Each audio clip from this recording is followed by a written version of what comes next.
So welcome to our first discussion segment as we begin to look at the federal government plan for birth control and to limit the number of children per mother. We're going to look at them this morning, and we have joining us in the studio Mrs. Chineze Ileka, UNICEF Communication Desk Officer, Anambra State. Welcome. She will be joining us to look at this issue, and we still have Mr. Mike Oda. Mr. Mike Oda is Director of Media and Communications Southeast Governors Forum Secretariat. He's also here to look at this issue together with us. Welcome to this segment. Thank you. I'm happy being here. All right. The federal government on Tuesday declared that it was working hard to come out with a policy that will limit the number of children that a mother could have in Nigeria. He stated that traditional rulers and other leaders across the country were being engaged as regards this, adding that the move was aimed at addressing one of the great challenges in the economic recovery and growth plan of the federal government. The Minister of Finance, Zainab Ahmed, who disclosed this while responding to questions during a session at the 24th Nigerian Economic Summit in Abuja, noted that the country's population had been identified as one of the great challenges confronting the successful implementation of the EGRP. What are the implications of this policy, if ever implemented? Could it even be possible to be implemented in a cultural situation like Nigeria? That will be what we'll be looking at this morning. So I bet you want to join us and also make your contributions. Time will come when we open our phone lines. You call us in and become part of the discussion. IJ? Yes. If I na federal government makapta was it yesterday or one year west na again meze onye obuna moloka federal government gas logi obozo moloka gas maka moloka gas could be rich enough to train up to 40 or 50 children. When I can again mozalaka government gas logi. Okay. And this number a whole lot of things. That's not how we control the population, and then we policy farm maka growth no I want to be finding this morning. So if you are ready to join us, get seated as we give it a little bite, we open the phone lines and then we'll start talking. Thank you. Now you heard that. I did. Mr. Mike. So what on earth do you think that informed that decision? Are we as big as China now? We are not. Well, we are not as industrialized as China. Okay. And so that is why the worry is emanating. Probably the federal government, I didn't know about this, I'm just hearing it, but I'm not surprised because over the years, you find out that we will not be making any real growth in the economic sense of the word. And there is therefore the tendency that any sensitive government will worry about what to do to checkmate the situation. We are oil producing, you know. We don't have refineries working here.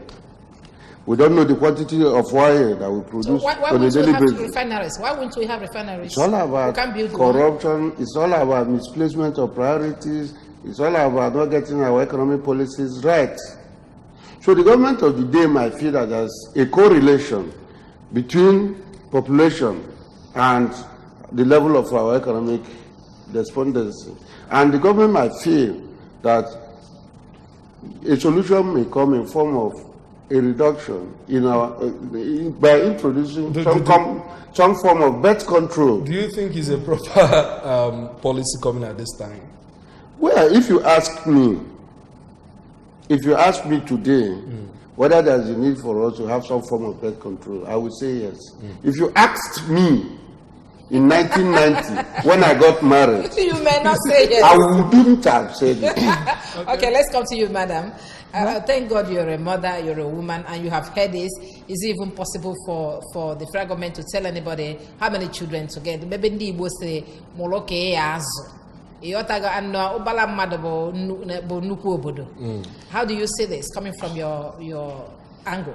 A birth family planning and birth control is a good thing, but then in this regard, I'm seeing it from another angle altogether, because they said is going to be the number of children per mother.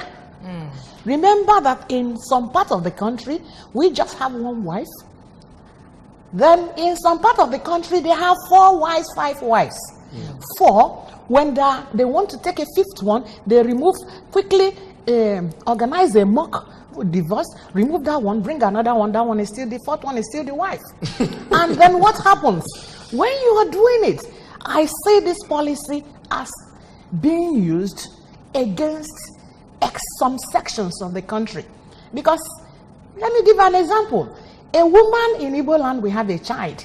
The number of children they want the woman to have. The one in Yoruba land or in Delta, we have the same thing now, rivers. People that believe in one wife, one woman, one husband. But those people that believe in 4, we have 4 times the number of children they have. Don't you think there's an ulterior motive in what they're saying? Ulterior motive, but they will say that they did not stop you, or they did not tell you how many to wife. If you want to marry another wife, Mike, is anybody stopping you? Nobody is stopping you. Any policy worth its onions must be fine-tuned and tweaked very well. Because we are talking about a collectivity of people. And what is more, ours is a multicultural society. Yeah. So she has a point in what she's saying. So for this policy to really make meaning, it must be tied to families. The Oda family, for instance, should have no more than 4 children. If I like, one of my wives should have one. Another one. The second one, another one. Then maybe I have 4 wives. No, that is how to come up with policies that are quite legitimate and democratic. Okay. So she has a point. But the question I want to take us back is, have we agreed that there is need for us to have birth control? Yes, that's where I'm coming to now, because I know that recently some of us or some political analysts who think that what is happening in this country is like is a sort of what do I call it now? Population control, considering the spate of killings in this nation. The one that just happened recently in Kaduna, they told us that all the mortuaries in Kaduna are filled up with human beings. And then what happened in Jos? What happened in Benue and all other places? And you keep wondering, with this kind of killings in the nation, how can you be talking of controlling population again? Okay, by not giving birth to the number of children you want to have. Is this not part of the population control? Madam, let me come to you. Let me tell you, the murdering and the killing of people is not, well, we see it as population control, but we see it from another angle. Yes. It's politically motivated. It's like they talk of ethnic cleansing, because when you look at the people that are being killed, you know they are from a particular section of the society. But what I'm telling you now is that birth control, apart from the points I have raised, they are okay. I am an advocate of family planning when I go to sensitize people. We have a picture on the screen where this is actually a family. The woman there, as I could get, is the producer of all these words. I want to come to you, Mrs. Sileka, coming from the angle. But these are not a family. Look at the sizes. One woman in Uganda had more than this. Yes. It was I went to work at Benue State. Yes. I found a man that had a wife. The wife started bearing children at 9 years, and she had more than 16 children. But let me give you an example of my own mom. My mom had... Just a second, somebody has... Hello. Hello. Hello, good morning. Good morning. This is Chinemeram. Chinemeram from where? From Oka. Okay, go on. Please, I heard what you people saying. It's quite unfortunate that our federal government is facing another thing when the country is in bigger crisis. Okay. We are talking of controlling child death. Instead of us to go to the root cause of the problem of this nation and sort it out, we are still chasing shadows. It's quite unfortunate. Let the federal government go back and tell themselves the truth. This policy is against an Igbo man. So let them stop this nonsense at you and tell yourself the truth. But the federal government is Thank saying, you very much. all right, thank you, Gina. Thank you, The federal government is insisting that they want to succeed in the ERGP, Economic Recovery Growth Plan, and then you've been engaged in UNICEF activities promoting family planning and safer society. Now, wouldn't this policy be, yes, if it will be implemented, because there are several policies that are being implemented. Don't you think it is against the independence of families to determine the kind of, even if it is not targeted at a particular section of society, that this policy is against families' decision to determine how many children they are going to have? It is against. Because Okay, before you answer, madam, somebody has joined us again. Okay. All right. Yeah, hello? Hello, good morning. Good morning. Good morning. Good morning. Welcome. Sorry about that. It is against. Let me give you an example. In 2005, there was a law that was passed by the former state government and governor, Chris Ngige, on women's reproductive rights. And in that law, you said a woman has the right to determine the number of children she will have. Then the spacing of those children with the husband and the wife, and not just coming to tell them, come and have 5, come and have 6. The spacing, if you can afford to train them. I was giving you an example of my mom. My mom, apart from last year that I lost my elder sister, we are 11. But the number of children she had, 16, she had twins that died. Because she married early, and they were having these children. And I want to tell you, from number 1 to number 11, we are all graduates in different fields with masters and PhDs. None was dropped. If you can afford to train up your children, let me ask you an example. Yeah, Moloke Gas. Yes, Moloke Gazo. Nsogbu dị na Nigeria, dị ka ịgbagbusi mmadụ. Oh, makana ndị isi anyị na-emete policy a, they left what should be done. Jene eme iwu ya abụrụ ya. Ọ bụrụ na fanyela ụmụ mmadụ ọlụ, ọ bụrụ na farapụrụ iji na-ebulu ego, ewele ego oil, ebufe nye ndị agha enye na-eme nke sọlọfa, tinye mecha ife niile ọ dịrọ ka ọ dị before. Ife niile amama na-enwe population. Ị na-agwa m na Nigeria ekwesịrị ito eto. Etu anyị dị na 1960 ka anyị kwesịrị ịdị.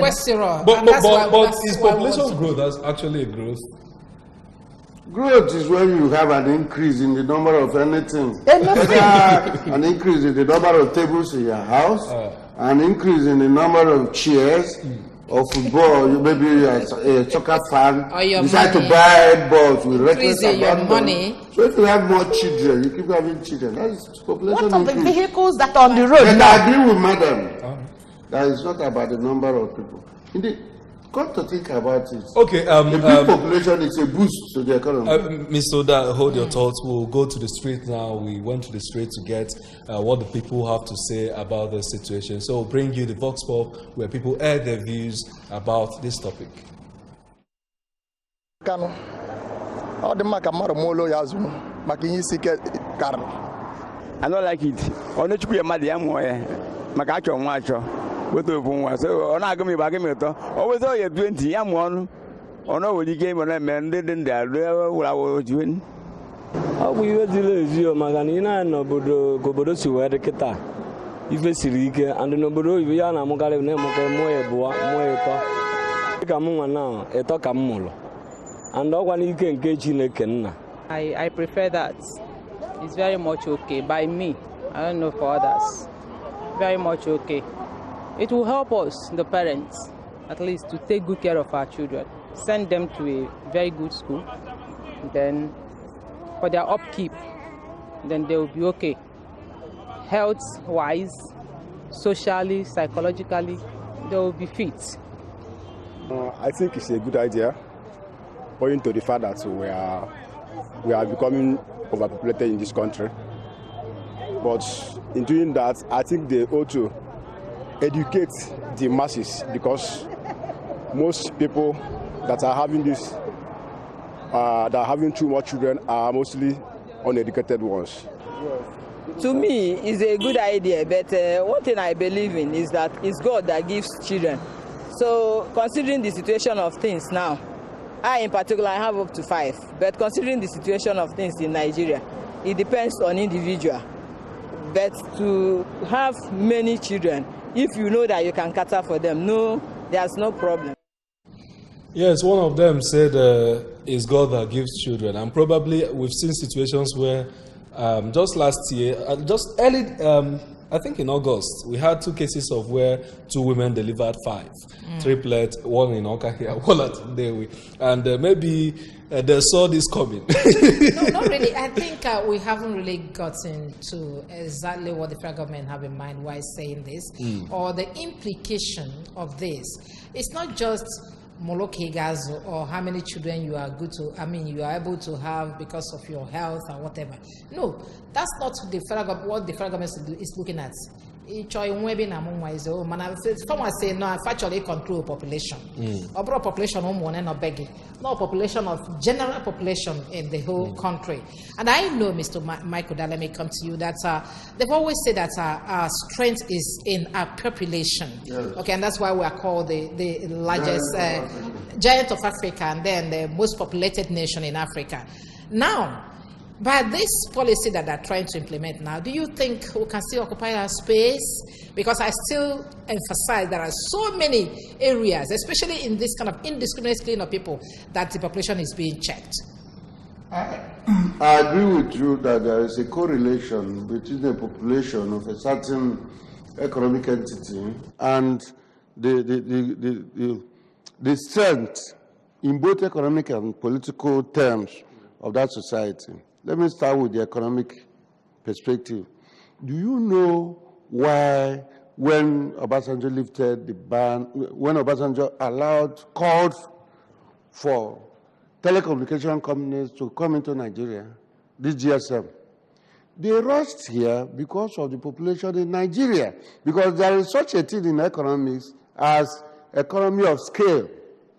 If you make 1 kobo from an item you sell, and you have 1 million of such items, you multiply that 1 kobo, you have quite a lump sum. Hello? Okay. Please call us back. Call us back and air. So population is key. It is key. Yeah, even in political circles, because voting is about number. It's about number. If I have 4 votes and you have 7, you won me in that election, even at the primary level. But then, there is this need for moderation. The Greek philosopher Aristotle said, virtue consists in moderation. Okay. It's a little to the left, a little to the right. There's need for balance. Balance is imperative in anything you do. So what I'm saying is that even if the federal government wants to come up with a policy, that policy must be so fashioned and crafted that ordinarily it will be near watertight. So that all the parties, that's why they say that they are working with traditional rulers and policy makers and all the stakeholders. Now I want to ask, China as a country has over 6% of world population, over 1.something billion, and they are controlling their figures. But we have a reasonable economic growth there. So as we begin to conclude, I want to ask, what is the plan? What would be an alternative to economic development that is not this kind of population control? That is not birth control, yes. The government should tell themselves the truth. They should be able to begin to use the resources we have. Begin to make out, like when you create jobs for people, when you make the whole places habitable. Have you seen the roads? The people will produce food from the hinterland. They won't have anywhere to send them because of the bad roads. The money that will come in from a lot of other things, they are struggling over crude oil. The money that comes from there is never used to give jobs to these people. If we do the things China is doing, we will there, even if we have overblown population, we'll be able to contain them because people have jobs. They are not hungry. You will not have people, and if they stop using people for thuggery, if they stop killing people for ethnic cleansing or political issues, then you discover that there will be peace. Have you take yourself back to some eras back when there was peace, when people were not doing what was being done? The population was still growing. I ask you a question: population that is overblown. We have a lot of people buying cars. The cars we have last year is smaller than the what we are having this year. That is the people is increasing, lives are increasing. But how you handle them? That is why you have the federal road safety on the road. They make sure there are no accidents. The police are there. The same thing federal government should make sure that there is job, there is security, there is food, there is employment for these people. Population does not come into it. Thank you, Mrs. Ileka, for airing your views on the strategy. Mr. Mike Oda, your last words. Let's conclude. We have not got things right here. Government exists to create orderliness as opposed to chaos. That is the thesis of the social contract propagated by Thomas Hobbes. Government exists to create orderliness in the society. When there is that orderliness, then there's a conducive atmosphere for businesses to thrive. Leaders should be sincere, like Madam said. They should be sincere. They should deploy resources of the state effectively for the benefit of the people. They should do the right thing, create infrastructure like roads, which you mentioned, and engender a peaceful atmosphere. So people will be encouraged to produce. On our own part, the followership. I am not one of those people that heap all the blame for the leadership. We too, the followers, we have a role to play. We should be well behaved. We should obey the laws. And more importantly, we should work hard. Even the Bible says that a lazy person is a sinner. Yes. We should be productive. We should be productive. That's the way to go. All right, thank you very much. That's a discussion on federal government plans to limit number of children per mother. That's the plan. That's the issue we looked at this morning. It's been hot here, and it's been on the negative. The guests we have this morning are angling for an economic plan that will develop the country instead of population growth. There is a law that allows women to determine the number of children they will have. So let's balance these views before we begin the implementation. Thank you, Mr. Michael Ikoda, Director of Media and Communication Southeast Governors Forum Secretariat, for joining us this morning. Thank you very much for having me. Thank you. And Mrs. Chineze George Ileka, UNICEF Communication Desk Officer, Anambra State. Thank you for joining us. You were very vocal this morning. Thank you, ma'am. Thank you. Thank you, sir. You're welcome. Thank you. Yes, as we leave, we have all agreed that there is resources in this nation to go around. And there are other policies we should look at. Yes, and just that the money is just being packed by one section of the, So stay tuned as we look at the next topic.